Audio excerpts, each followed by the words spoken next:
जय Hind and hello guys, स्वागत है आपका आपके अपने YouTube चैनल ज्ञानदेह होस्ट में। और इस वीडियो में मैं आपको बताने वाला हूं बिहार पब्लिक सर्विस कमीशन यानी कि बीपीएससी AEDO ऑनलाइन फॉर्म 2025 के बारे में, जो कि आपके रीओपन किए गए हैं। जी हां, आपने सही सुना, आपके AEDO के फॉर्म को रीओपन किया है, जो कि अब आप अपने फॉर्म 5 दिसंबर 2025 से लेकर के 12 दिसंबर 2025 तक भर पाएंगे। एंड ये उनके लिए है जो कि पहले फॉर्म नहीं भर पाए थे। अगर आपने पहले फॉर्म भर लिया था जब आपके फॉर्म निकले थे, तो आपको दोबारा से अब फॉर्म भरने की आवश्यकता नहीं है। इसी के साथ मैं आपको बता दूं कि आपकी एग्जाम डेट भी जारी कर दी है। इस भर्ती का जो एग्जाम है वो आपका 11 जनवरी, 12 और 13 जनवरी एंड 15 और साथ ही 16 जनवरी 2026 को होने वाला है। यानी कि इन डेट में आपका एग्जाम रहेगा। और उन कैंडिडेट के लिए दूसरा मौका है जो कि पहले इस फॉर्म को नहीं भर पाए थे। तो कैसे फॉर्म को दोबारा भरना है वो आप यहां पर जान लीजिए। चलिए शुरू करते हैं। अगर आपने अभी तक वीडियो को लाइक शेयर नहीं किया हो तो कर दे और चैनल को सब्सक्राइब करके बेल आइकन ऑन कर ले। फिर जो लिंक वीडियो को डिस्क्रिप्शन में दिया है आप ओपन करिए और आपको जानने को मिलेगा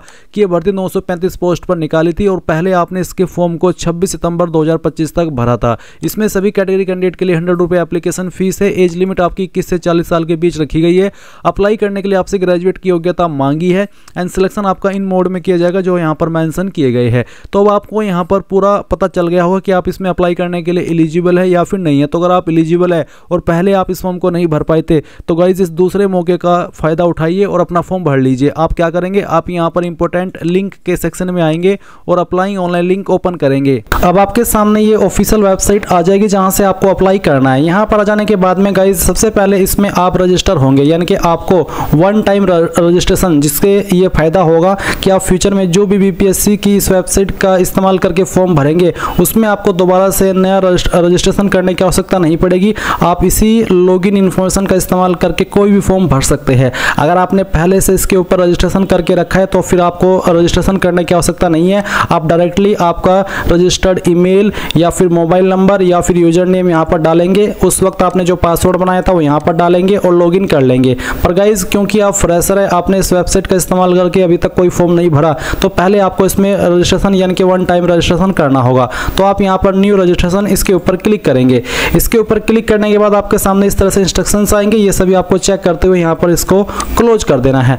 अब आप सबसे पहले यहाँ पर आपकी ईमेल आईडी डालेंगे जो कि आप रजिस्टर करना चाहते हैं। फिर आप गेट ओटीपी इसके ऊपर क्लिक करेंगे। आपकी ईमेल के ऊपर ओटीपी सेंड किया जाएगा। वो ओटीपी आप यहाँ पर इस वाले सेक्शन में डालेंगे और वेरीफाई ओटीपी कर देंगे। सेम वे में आप मोबाइल नंबर डालेंगे जो कि आप रजिस्टर करना चाहते हैं। गेट ओटीपी करेंगे, ओटीपी आएगा वो यहाँ पर डाल देना है और वेरीफाई ओटीपी इसके ऊपर क्लिक कर देना है। गाइज यहाँ पर मैं आपको बताना चाहूंगा कि जो आपके ओटीपी है ईमेल वाला, अगर आपको वो इनबॉक्स के अंदर नहीं देखने को मिले तो आपकी ईमेल के अंदर जो स्पैम फोल्डर है वो आपको चेक करना है। उसमें आपको आपकी ईमेल मिल जाएगी जहाँ पर ओटीपी दिया गया है। और जो आपने नंबर यहाँ पर डाला है इसमें ओटीपी वेरिफिकेशन के लिए, ये नंबर आपका आधार कार्ड के साथ में भी लिंक होना चाहिए, नहीं तो आपको आगे चल करके प्रॉब्लम फेस करनी पड़ेगी। इसके बाद गाइज आप यहाँ पर एक पासवर्ड बनाएंगे अपनी मर्जी से। तो जो भी पासवर्ड आप बनाना चाहते हो यहाँ पर डाल दीजिए और उसको दोबारा डाल करके आप यहाँ पर वेरीफाई कर लीजिए।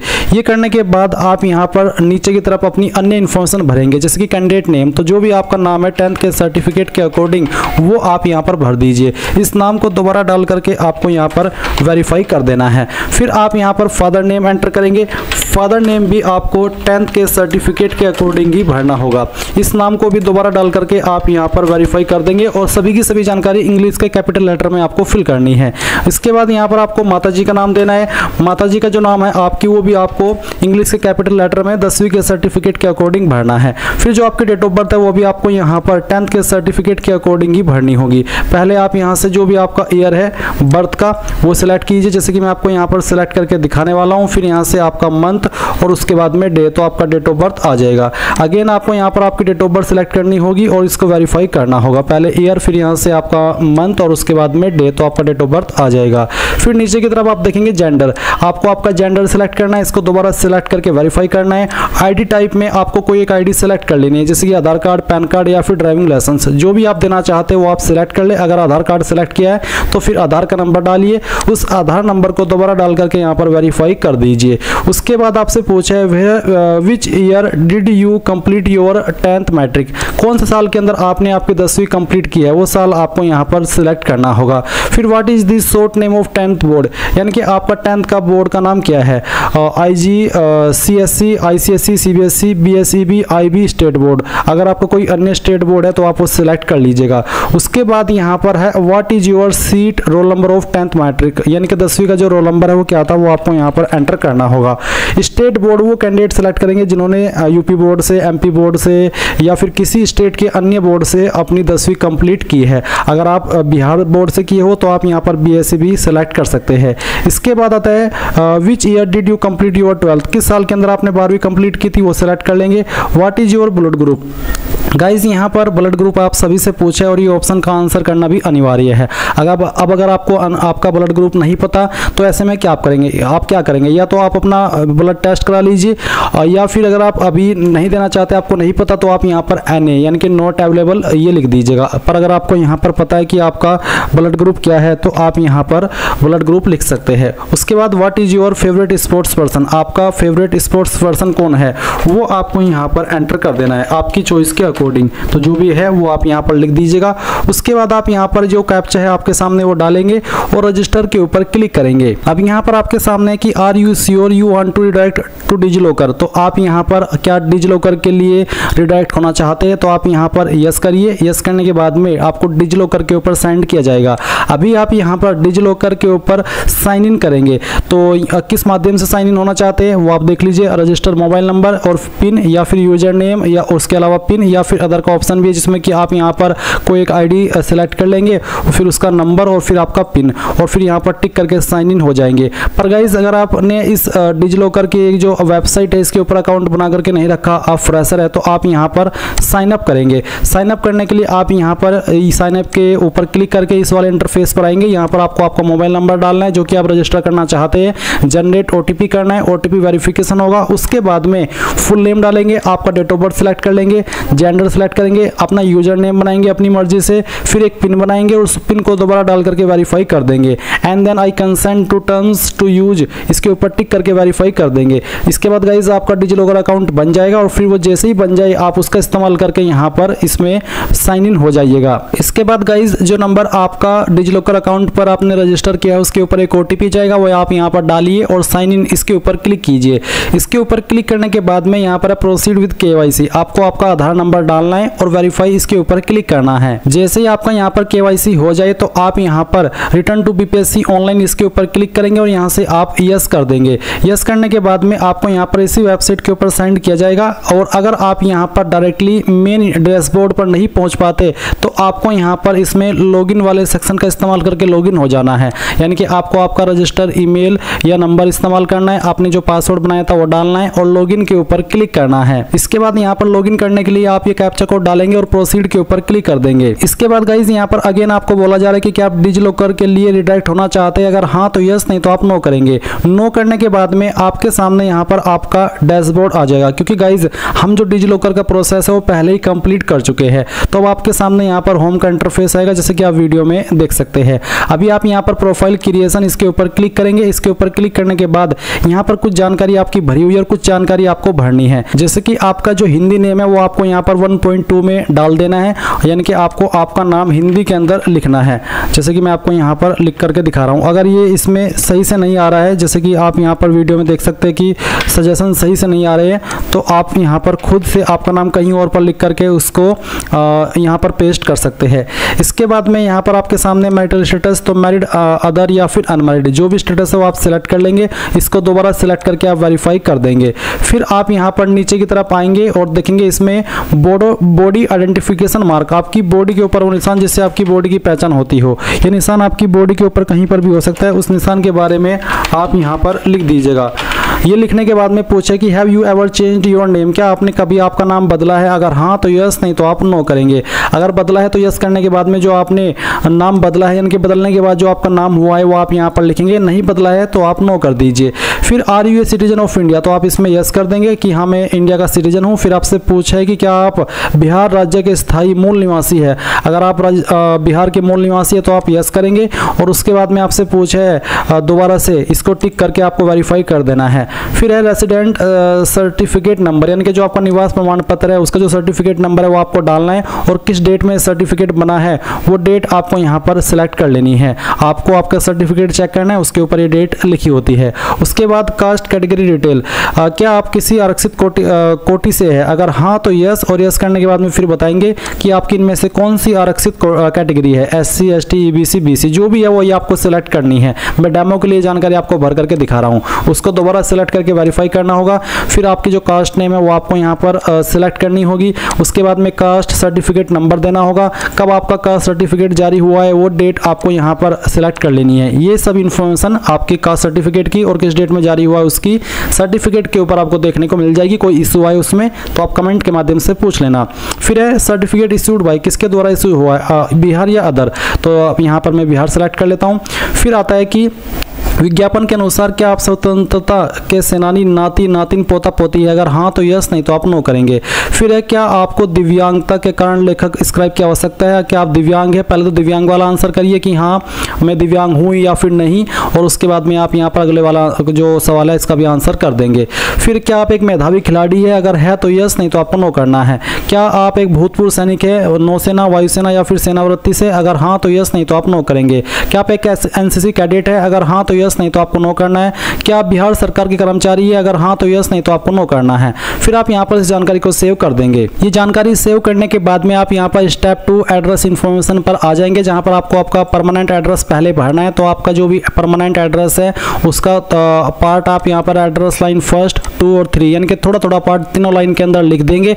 अपनी स्टेट आपको यहाँ पर सिलेक्ट कर लेनी है, जो भी बेसिकली आपकी स्टेट है, और उसके बाद में यहाँ पर जो आपकी डिस्ट्रिक्ट है वो आपको सिलेक्ट करनी होगी, और आपका पिन कोड भी आपको डाल देना है। फिर क्या आपका कोरेस्पोंडेंस एड्रेस और परमानेंट एड्रेस एक है, कोरेस्पोंडेंस एड्रेस होता है प्रेजेंट एड्रेस, तो अगर एक है दोनों तो आप सेम एज अब इसको टिक कर दे, और अगर अलग है तो इसको अनटिक करके अलग से अपना प्रेजेंट एड्रेस भर दे और फिर सेव कर दे। अब यहाँ पर अदर इन्फॉर्मेशन में आपके सामने कुछ और सवाल आएंगे, इनका आंसर आपको करना है। तो जैसे कि पहला सवाल है कि क्या आपके विरुद्ध किसी न्यायालय में कोई अभियोजन लंबित है, अगर कोई केस पेंडिंग है तो यस करेंगे, नहीं तो आपको नो करना है। फिर क्या बार काउंसलिंग या मेडिकल काउंसिल या एसोसिएशन या किसी अन्य व्यावसायिक संस्थान द्वारा अनुशासनात्मक या इसी तरह की कोई अन्य कार्यवाही शुरू की गई है आपके विरुद्ध, अगर हाँ तो यस, नहीं तो आप नो करेंगे। फिर क्या आपके विरुद्ध सरकारी अर्ध सरकारी संगठनों द्वारा कोई अनुशासनात्मक कार्यवाही शुरू की गई है, अगर हाँ तो यस, नहीं तो आपको नो करना है। फिर क्या आपके खिलाफ कोर्ट केस दायर किया गया था, अगर हाँ तो यस, नहीं तो आपको नो करना है। फिर यहाँ पर क्या आपको BPSC UPSC या फिर अन्य PCS किसी अन्य संगठन द्वारा आयोजित परीक्षा चयन के लिए वर्जित या काली सूची में डाला गया, यानी कि क्या आपको ब्लैक लिस्ट किया गया, अगर हाँ तो यस, नहीं तो आपको नो करना है। फिर यहाँ पर आपको पुरस्कार पदक छात्रवृत्ति आदि का विवरण देना है। टीम खेल स्पोर्ट्स NCC हिच हाइकिंग पर्वतरोहण आदि अगर आपने किया है कुछ इसमें से, तो आप यहाँ पर उसके बारे में 100 कैरेक्टर की लिमिट रखते हुए उसके बारे में डिटेल्स दे सकते हैं। कोई स्कूल कॉलेज में आपकी जो पोजीशन आई थी वो आप बता सकते हैं। कोई अन्य आपने एक्टिविटी की हो उसके बारे में आप बता सकते हैं, नहीं तो आप इसको सेव कर दीजिएगा, कोई जानकारी भरने की आवश्यकता नहीं है। उसके बाद आप स्टेप 4 पर क्लिक करेंगे जो कि क्वालिफिकेशन इन्फॉर्मेशन। तो यहाँ पर आ जाने के बाद में आपको यहाँ पर अपनी जानकारी भरनी है। तो आप यहाँ पर नीचे की तरफ आएंगे और सबसे पहले आपको इसमें 10वीं की इन्फॉर्मेशन देनी होगी, तो आप 10th सेलेक्ट कर ले। उसके बाद में आपको यहाँ पर भी 10th सेलेक्ट करना है। इसके बाद यहाँ पर जो सब्जेक्ट ब्रांच है इसके ऊपर एप्लीकेबल नहीं होता, तो आप इसको रहने दीजिए। उसके बाद आप यहाँ पर बताइए कि आपने कौन सी स्टेट से आपकी जो 10वीं है वो की है, उस स्टेट को आपको यहाँ पर सिलेक्ट करना होगा। उसके बाद में आपको यहाँ पर आपका बोर्ड सेलेक्ट कर लेना है, तो जो भी आपका बोर्ड है वो आप सिलेक्ट कर लीजिएगा। उसके बाद में आपने जो क्वालिफिकेशन है वो आपने पास कर लिया है या अभी आप कर रहे हैं, तो मैं यहाँ पर इसको पास सेलेक्ट कर लेता हूँ। फिर डेट ऑफ क्वालिफिकेशन कंप्लीशन, यानी कि कब आपने आपकी 10वीं कंप्लीट कर ली थी वो आपको यहाँ पर बताना है। तो आप इस तरह से आपका जो डिटेल है वो सिलेक्ट कर लेंगे, यानी कि पासिंग डेट आपको बतानी होगी। तो जिस डेट में की है वो आप सिलेक्ट कर लेंगे। अगर कोई एक्स्ट्रा अटेम्प्ट आपने किया किया है तो आप यहाँ पर उसके बारे में इंफॉर्मेशन देंगे। अगर आपने नहीं किया है अतिरिक्त प्रयास तो आप यहाँ पर आपको बोला प्लीज़ एंटर ओनली नंबर, तो बेसिकली यहाँ पर आपको 0 लिख देना है कि मैंने कोई अतिरिक्त प्रयास नहीं किया है। ऑब्टेन्ड मार्क्स, कितने नंबर आपको आए थे वो आप यहाँ पर डालेंगे और कितने में से आए थे वो आप यहाँ पर टोटल मार्क्स में भर देंगे। अगर आपके नंबर CGPA के अंदर है, ग्रेड के अंदर है, तो आप यहाँ पर इसमें बोला है for CGPA grade and respective percentage value, तो उनको बेसिकली उनको नंबर के अंदर कन्वर्ट करके यहाँ पर वो भरना होगा। तो जो भी आपकी परसेंटेज है वो आप यहाँ पर डाल दीजिएगा। फिर नंबर ऑफ एकेडमिक मंथ, तो कितने एकेडमिक मंथ है, बेसिकली 10वीं को 12 मंथ में काउंट किया जाता है, तो आप इसको 12 सिलेक्ट कर लीजिएगा। इसके बाद में क्लास ग्रेड, किसके क्या आपकी क्लास थी, first division pass, second division या फिर थर्ड, तो मैं यहाँ से फर्स्ट डिवीजन सेलेक्ट कर लेता हूँ। जो भी आपकी डिवीजन है वही आपको सिलेक्ट करनी होगी। मोड क्या था, डिस्टेंस, कोरेस्पोंडेंस, ट्रेडिशनल या रेगुलर, तो यहाँ पर मेरी रेगुलर थी, मैंने इसको सिलेक्ट किया। अब यहाँ पर आपको सीट रोल नंबर, 10वीं का जो रोल नंबर है वो आपको एंटर कर देना है। ये एंटर करने के बाद में किस साल के अंदर आपने पास कर ली थी, आपको बोला ईयर ऑफ पासिंग, किस साल के अंदर आपने पास की थी वो साल सेलेक्ट कर लीजिए। अब आप ऐड के ऊपर क्लिक कीजिए। इसके बाद गाइज आप यहाँ पर देखेंगे कि आपकी क्वालिफिकेशन यहाँ पर ऐड होकर के इस तरह से आ चुकी है जैसे कि आपके सामने है। अब आप अगेन आएंगे और 12वीं इसमें सेलेक्ट कर लेंगे अगर आपने 12वीं की है। फिर आपको यहाँ पर इसमें इंटरमीडिएट सेलेक्ट कर लेना है। आपका सब्जेक्ट ब्रांच क्या था, कॉमर्स, MCVC, साइंस या आर्ट्स, जो भी है वही आप सिलेक्ट कर लेंगे। कौन सी स्टेट से आपने आपकी 12वीं की है वो बताएंगे, किस बोर्ड के द्वारा की है वो बोर्ड सेलेक्ट कर लेंगे। क्वालिफिकेशन स्टेटस आपको यहाँ पर बताना है, अगर पास है तो पास, एपीएड है तो एपीएड।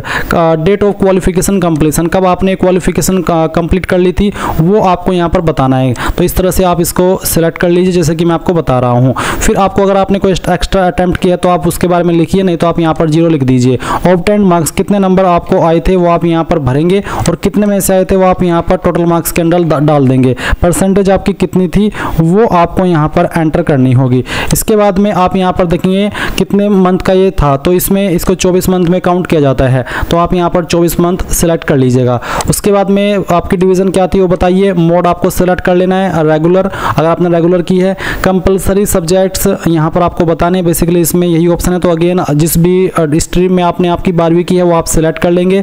और उसके बाद में यहाँ पर ऑप्शनल सब्जेक्ट है, तो अगर ऑप्शनल है कुछ तो आप सिलेक्ट कर ले, नहीं तो आप इसको ऐसे ही छोड़ दे। उसके बाद यहाँ पर आपको आपकी जो 12वीं है उसका रोल नंबर एंटर करना है, किस साल के अंदर पास कर ली थी वो साल सेलेक्ट कर लेंगे और ऐड के ऊपर क्लिक करके इसको ऐड कर देंगे। ये जानकारी भी आपकी यहाँ पर ऐड हो जाएगी। अब गाइज यहाँ पर आप वो क्वालिफिकेशन भरेंगे जिस क्वालिफिकेशन से आप इस पोस्ट पर अप्लाई करने के लिए एलिजिबल हो रही है, और वो पोस्ट है आपकी ग्रेजुएट की। अगर आप ग्रेजुएट है किसी भी डिसिप्लिन में या फिर जो भी क्वालिफिकेशन आपने की है, अगर वो ग्रेजुएशन की कैटेगरी में आती है तो इसका मतलब है कि आप इसमें अप्लाई करने के लिए एलिजिबल है। तो आप यहाँ पर उसी क्वालिफिकेशन को अब ऐड करेंगे। क्या करेंगे, अगेन सेम प्रोसेस फॉलो करेंगे। क्वालिफिकेशन के सेक्शन में आएंगे और यहाँ पर आपको इसमें देखने को मिलेगा ग्रेजुएट का ऑप्शन, आप ये ऑप्शन सेलेक्ट कर लेंगे। फिर इसमें ग्रेजुएट के अंदर काफ़ी सारे कोर्सेस आते हैं जो कि आप यहाँ पर देख सकते हैं। तो इनमें से आपके पास जो भी कोर्स है ग्रेजुएट का वो कोर्स आपको यहाँ पर सेलेक्ट कर लेना है। जैसे कि मैं आपको अभी बताया और अगेन बता दूं कि ग्रेजुएट की क्वालिफिकेशन के अंदर काफ़ी सारे अलग अलग तरह के कोर्स आते हैं, तो आपको इस लिस्ट के अंदर अपने वाला जो क्वालिफिकेशन है वो सिलेक्ट करना होगा। ये सिलेक्ट करने के बाद में आप यहाँ पर देखेंगे स्टेट कहाँ से आपने किया है वो स्टेट आप सिलेक्ट कर लेना। फिर आपको आपकी यूनिवर्सिटी का नाम देना है। अगर आपकी यूनिवर्सिटी लिस्ट के अंदर न हो तो आप अदर का ऑप्शन सेलेक्ट करके खुद से अपनी यूनिवर्सिटी का नाम दे सकते हैं, बट अगर यहीं पर लिस्ट के अंदर आपकी यूनिवर्सिटी है तो आप इसको सेलेक्ट कर लेना। क्वालिफिकेशन स्टेटस में आपको बताना है कि आप इसको पास कर चुके हैं या अभी आप अभी कर रहे हैं। मैं यहाँ पर इसको पास्ट क्वालिफाइड सेलेक्ट कर लेता हूँ। इसके बाद आता है डेट ऑफ क्वालिफिकेशन कंप्लीशन, यानी कि कब आपने इस क्वालिफिकेशन को कंप्लीट कर लिया था वो डेट आपको यहाँ पर इस तरह से सिलेक्ट करनी होगी। ये सिलेक्ट करने के बाद में आपसे पूछा एक्स्ट्रा अटैम्प्ट, अगर आपने कोई एक्स्ट्रा अटैम्प्ट दी है, आपकी बैक आई थी या फिर कुछ ऐसा, तो आप उस अटैम्प्ट के बारे में दीजिए, बताइए कि 2 अटैम्प्ट में की है, 1 अटैम्प्ट में या फिर तीसरे में। अगर आपने यहाँ पर इसको पहले अटैम्प्ट में कर लिया था तो आप यहाँ पर इसमें 0 लिख देना, क्योंकि आप इसको पहले ही प्रयास में पास कर चुके हो, आपने कोई एक्स्ट्रा अटैम्प्ट नहीं दिया है तो आप इसमें 0 लिख देना है। अगर आपने 1 अटैम्प्ट दिया है अलग से तो फिर आप यहाँ पर 1 लिखेंगे। फिर ऑब्टेन्ड मार्क्स, यानी कि आपको कितने नंबर आए थे, या तो वो या फिर कितनी CGPA आई थी वो आपको लिखनी है। मैं इस डिटेल्स को डेमो के लिए भर रहा हूँ, तो मैं यहाँ पर एक इस तरह से डेमो के लिए नंबर भरता हूँ। आपको सभी ईयर के मिला करके यहाँ पर भरने हैं। फिर आपको टोटल नंबर डालने हैं, यानी कि ये जो नंबर आपने यहाँ पर भरे हैं आपको कितने में से आए थे। और या अगर आप CGPA में भर रहे हैं तो आपको यहाँ पर जो CGPA आई थी वो भरनी है, और यहाँ पर आपकी टोटल CGPA। उसके बाद में आपकी परसेंटेज कितनी थी या फिर आपकी जो ग्रेड है या फिर CGPA है वो आप यहाँ पर लिख देंगे। उसके बाद में नंबर ऑफ एकेडमिक मंथ, कितने मंथ की ये आपकी क्वालिफिकेशन थी वो आपको यहाँ पर सेलेक्ट करना होगा। इसके बाद में आता है क्लास ग्रेड, तो आपका फर्स्ट डिवीज़न था, पास, सेकंड या थर्ड, वो आप सेलेक्ट कर लीजिए। फिर यहाँ पर आता है आपका नेम ऑफ रजिस्टरिंग अथॉरिटी, तो आप किस अथॉरिटी के अंदर रजिस्टर्ड है। अगर आप है तो आपको यहाँ पर वो सिलेक्ट कर लेना है। और उसके बाद में यहाँ पर आपको डेट देनी है, क्योंकि जो क्वालिफिकेशन मैं दे रहा हूँ इसमें बी फार्मा, उस पर ये चीज़ एप्लीकेबल होती है, इसलिए मेरे सामने ये ऑप्शन आ रहे हैं। बट ये कंपलसरी नहीं है, अगर आपके पास है राशन भी तो आप दे देना। उसके बाद में यहाँ पर आपको देखने को मिलेगा सीट रोल नंबर, तो जो आपका फाइनल ईयर का रोल नंबर था वो आप यहाँ पर डाल देना। किस साल के अंदर आपने पास कर ली थी वो साल आप यहाँ पर सिलेक्ट कर लेंगे, जो भी आप पहले भी भर चुके हैं, और आप अगेन इसको सिलेक्ट कर लेना कि किस साल के अंदर आपने को आपकी क्वालिफिकेशन पास की है। ये सब आप इन्फॉर्मेशन देने के बाद में ऐड के ऊपर क्लिक करेंगे। तो गाइज मैंने यहाँ पर जैसे ही ऐड के ऊपर क्लिक किया तो आप देख सकते हैं ग्रेजुएशन की जो क्वालिफिकेशन है वो भी यहाँ पर ऐड हो चुकी है। इसमें यहाँ पर जैसे आप इसको ऐड कर दे तो आप सेव के ऊपर क्लिक करेंगे और यहाँ से कंफर्म कर देंगे। कंफर्म करने के बाद में क्वालिफिकेशन आपकी कंप्लीटली सेव हो चुकी है। अगर आपके पास कोई अन्य क्वालिफिकेशन और आप देना चाहते हैं तो आप सेम वे में यहाँ पर उस क्वालिफिकेशन को ऐड कर सकते हैं। अगर कोई सर्टिफिकेट तो सर्टिफिकेट सेलेक्ट कर लेना, कोई डिप्लोमा है तो डिप्लोमा, बट जो कंपलसरी है वो मैं आपको बता चुका हूँ, 10वीं है और ग्रेजुएशन है। साथ ही साथ अगर आपने 12वीं किया तो आप उसकी इन्फॉर्मेशन भी यहाँ पर भरेंगे। अब आपको क्या करना है, आप यहाँ पर स्टेप 5 इसके ऊपर क्लिक करेंगे। इसके ऊपर क्लिक करने के बाद एक्सपीरियंस का सेक्शन आएगा, तो अगर आपके पास कोई एक्सपीरियंस है आप उसकी जानकारी भर देना।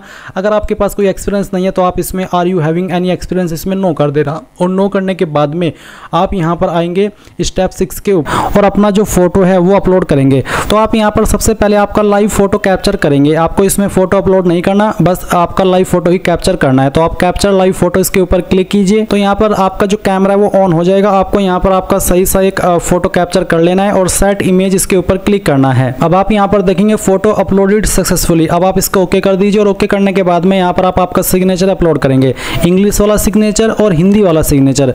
आपका जो एक सिग्नेचर का साइज है वो 20 KB से कम रहना चाहिए, और उसकी जो वाइड है यानी कि जो उसकी चौड़ाई है वो 150 पिक्सल से लेकर के 220 पिक्सल के बीच में होनी चाहिए, और जो उसकी लंबाई है वो 250 पिक्सल से लेकर के 320 पिक्सल के बीच में होनी चाहिए। सेम आपकी हिंदी वाले सिग्नेचर के लिए भी रखी है। इंग्लिश वाला सिग्नेचर आपका कुछ भी हो सकता है जो आप करते हैं, और हिंदी वाला सिग्नेचर बेसिकली आपका नाम ही रहता है। तो आप यहाँ पर चूज फाइल के ऊपर क्लिक करेंगे और दिए गए इंस्ट्रक्शंस के अकॉर्डिंग अपनी फाइल यहाँ पर अपलोड करेंगे। अगर आपको बनाना नहीं आता कैसे बनाएंगे वो आप जान लीजिए। गूगल के अंदर आइए और आपको सर्च करना है इमेज रिसाइजर। तो आपको यहाँ पर इमेज रिसाइजर सर्च करने के बाद में काफ़ी वेबसाइट देखने को मिलेगी। आप पहले वाली वेबसाइट ओपन कर लीजिएगा, फिर आप सिलेक्ट इमेज इसके ऊपर क्लिक कीजिएगा, और उसके बाद में जो भी आपका सिग्नेचर है वो आपको सिलेक्ट करना है। जैसे कि डेमो के लिए मैं यहाँ पर आपको एक सिग्नेचर सेलेक्ट करके उसी से आगे का जो प्रोसेस है बनाने का वो दिखाने वाला हूँ। तो मैंने इसको सेलेक्ट किया, ओपन किया, इस तरह से आपका सिग्नेचर भी आ जाएगा। फिर आप लोग एस्पेक्ट रेशियो इसको अनटिक करेंगे। इसमें जो वाइड है वो कितनी बोली गई है आपको, वो बोली है आपकी 150 से 220। तो चलिए मैं यहाँ पर इसमें इसको 220 कर लेता हूँ। और जो हाइट है, हाइट बोली गई है 250 से 320। तो चलिए मैं इसमें यहाँ पर इसको 320 कर लेता हूँ। ये 320 हमने कर ली। पी के कलर में आपको यहाँ पर वाइट कर देना है। इसके बाद में आप यहाँ पर टारगेट फाइल साइज 20 KB से कम रखना चाहते तो अब मैं यहाँ पर इसको 17 KB कर देता हूँ। इसके बाद मैं यहाँ पर इसमें सेव इमेज एज, तो चलिए मैं इसको JPG सेलेक्ट करता हूँ। फिर यहाँ पर मैं रिसाइज इमेज इसको कर देता हूँ। अब ये करने के बाद में यहाँ पर इस तरह से आपका इमेज बन करके तैयार होगा। आप डाउनलोड इमेज इसके ऊपर क्लिक कीजिए। ये फाइल आपकी डाउनलोड हो चुकी है। अभी आप यहाँ पर आएंगे, चूज फाइल के ऊपर क्लिक करेंगे, जहाँ पर अभी फाइल आपने डाउनलोड की है उसको सेलेक्ट करेंगे, ओपन करेंगे।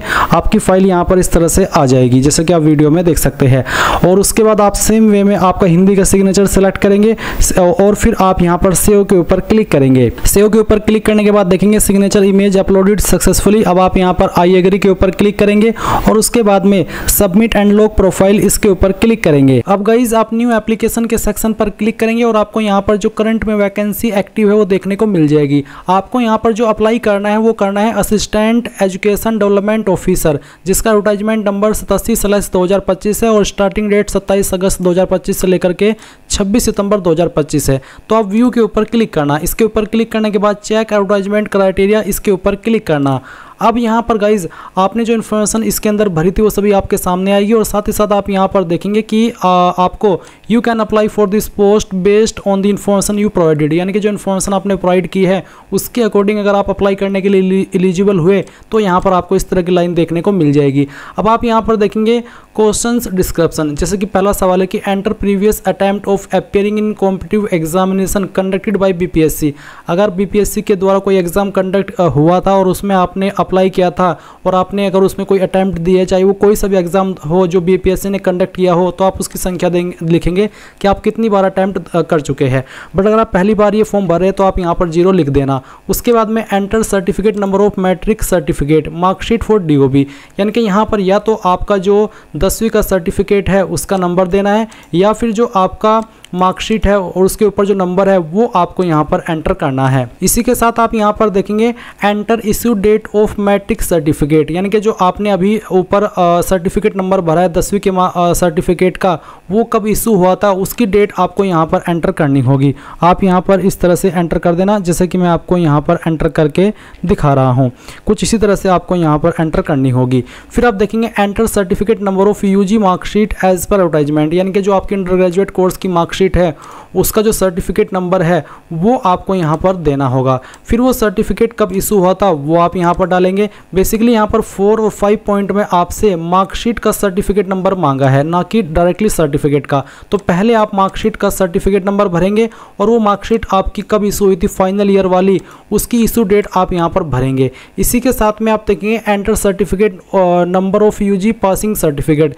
अब अभी जो आपने ऊपर भरा 4-5 पॉइंट में ये तो थी मार्कशीट का सर्टिफिकेट नंबर, और नीचे आप जो यहाँ पर 6 और 7 पॉइंट में भरेंगे ये आपका जो सर्टिफिकेट है ग्रेजुएट का यूजी कोर्स का, उसका सर्टिफिकेट का नंबर देंगे और साथ ही कब वो सर्टिफिकेट इशू हुआ है वो डेट आप यहाँ पर 7 पॉइंट में भर देंगे।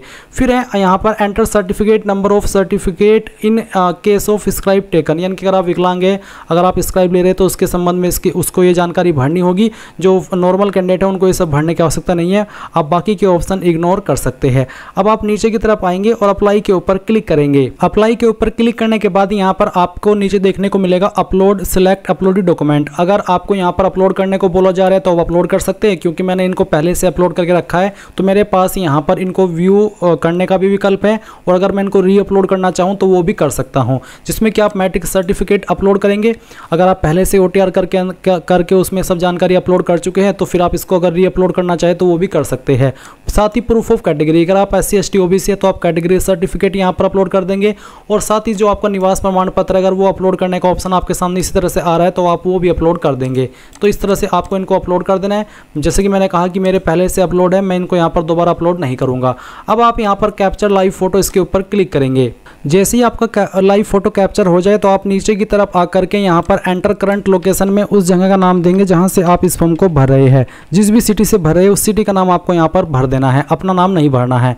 अब आप सबमिट एंड पे फीस इसके ऊपर क्लिक करेंगे। यहाँ से अब आपको पेमेंट मोड सेलेक्ट कर लेना है और उसके बाद में फिर इसको सेलेक्ट करना है एंड देन ओके कर देना है। ओके करने के बाद आप पेमेंट के पेज पर आ चुके हैं। आप आपकी fees debit card, credit card, SBI corporate credit card, internet banking, UPI, NEFT इनके जिस माध्यम का इस्तेमाल करके जमा करना चाहे वो कर सकते हैं। जैसे ही आप फीस जमा कर देंगे तो आप अपनी जो फॉर्म है उसका फाइनल प्रिंट आउट ले पाएंगे, और जैसे ही आपकी फीस फाइनल एक्सेप्ट हो जाए तो ही आपका फॉर्म सबमिट माना जाएगा। और इस प्रकार से गाइज आप लोग BPSC AE DO online form 2025 भर पाएंगे। So thanks for watching. जय हिंद।